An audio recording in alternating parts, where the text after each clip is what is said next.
শুভ সকাল সবাইকে। আশা করছি আপনারা সবাই অনেক ভালো আছেন। তো আমরাও ভালো আছি। এই তো আরেকটি ব্লগ নিয়ে আপনাদের সামনে হাজির হয়ে গেলাম। তো দেখতে থাকুন আজকের ব্লগটি। আসলে ওদের স্কুল খুলে গেছে, তো এখন একটু সকালেই উঠতে হয়, ওদেরকে কিছু খাইয়ে দিতে হয়। তো আজকে ভাবছি ওদেরকে রুটি আর ডিম ভাজি খাইয়ে দিব। তো এর জন্য রুটিগুলো বানিয়ে নিচ্ছি।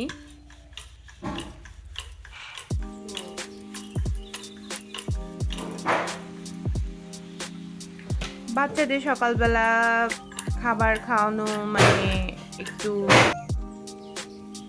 সমস্যা, খেতে চায় না সহজে। তো অনেকটা সময় স্কুলে থাকতে হয়, না খাইয়ে দিলেও হয় না, পরবর্তীতে দেখা যায় অসুস্থ হয়ে পড়বে। তো এর জন্য বললাম যে রুটি খেয়ে যা, ভাত খাওয়া নিয়ে একটু ভেজালি করে ওরা। তো রুটি আর ডিম ভাজি করে দিছি, বড়টা খেয়ে স্কুলে চলে গেছে। তো এখন ছোটটাকে খাওয়াবো। তো তার আগে আমি কিছু থাল বাসন ছিল, এগুলো একটু ধুয়ে নিচ্ছি।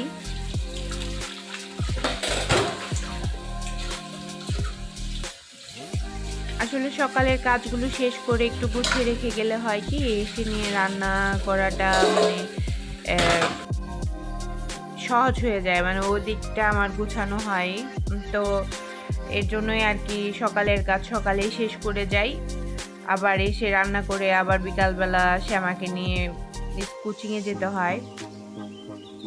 তো আজকে শ্যামাই যে রুটি আর ডিম ভাজি খাচ্ছে, ওর জন্য প্যানকেক তৈরি করছি, ও টিফিনে খাবে। বড়টা নিয়ে গেছে, এখন শ্যামাকে দিচ্ছি। তো এই তো শ্যামা রেডি হয়ে গেছে, স্কুলে যাবে। স্কুলে যখন বসে আছি আমরা সবাই মিলে, তো দেখি আকাশে হেলিকপ্টার যাচ্ছে দুইটা। এখানে তো আর্মিদেরই আছে, তো এদিক দিয়ে অনেক হেলিকপ্টার যায়, অনেক কি হয়, অন্যরকম একটা পরিবেশ। ভালো লাগে আসলে দেখতে। তো এই তো আমাদের ছুটি হয়ে গেছে স্কুল। তো বাসায় নিয়ে আসার সময় দেখি আনারস বিক্রি করতেছে এক মামা। আনারসগুলো দেখে অনেক ভালো লাগলো, তো এর জন্য নিয়ে নিলাম। এর জন্যই নিলাম।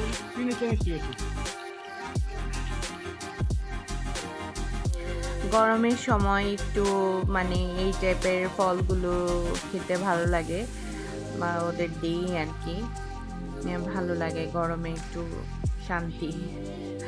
তো আজকে রান্না করব চিচিঙ্গা ভাজি আর তেলাপোয়া মাছ দিয়ে সরিষা দিয়ে রান্না করব। তো সরি, আসলে আমার পুরা রান্না ভিডিওটা যেখানে করছিলাম ওটা ডিলিট হয়ে গেছে।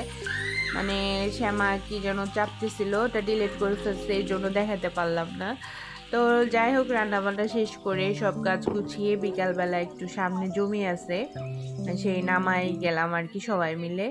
তো এখানে শসা হয়েছে, তারপর কাঁচা টমেটো আর কি টাটকা সবজি, খুব ভালো লাগে দেখতে। তো নিজ হাতে ছিঁড়তেছি, ভালো লাগতেছে। তো টাটকা সবজি দিয়ে রান্না করবেন, দেখবেন রান্নাগুলো অন্যরকম মজা হয়, ভালো লাগে। আসলে এদিককার এই একটা ভালো লাগা যে আপনি টাটকা সবজিগুলো ছিঁড়ে রান্না করতে পারতেছেন বা দেখতে পারতেছেন। ঢাকা থাকতে আমরা এই জিনিসগুলো অনেক মিস করতাম। আমি আসলে আমার ভালো লাগে, গ্রামের পরিবেশটা আমাকে খুব টানে আর কি, খুব ভালো লাগে এই পরিবেশ।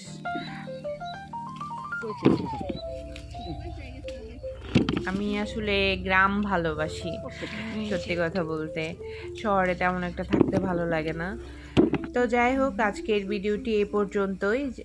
আমার এই ভিডিওটি যদি ভালো লেগে থাকে তো লাইক করবেন, কমেন্ট করবেন, শেয়ার করে দিবেন। প্লিজ চ্যানেলটি সাবস্ক্রাইব করে দেবেন। যারা আমার চ্যানেলটি সাবস্ক্রাইব করেছেন তাদেরকে অসংখ্য ধন্যবাদ। ভালো থাকবেন, সুস্থ থাকবেন। ধন্যবাদ সবাইকে।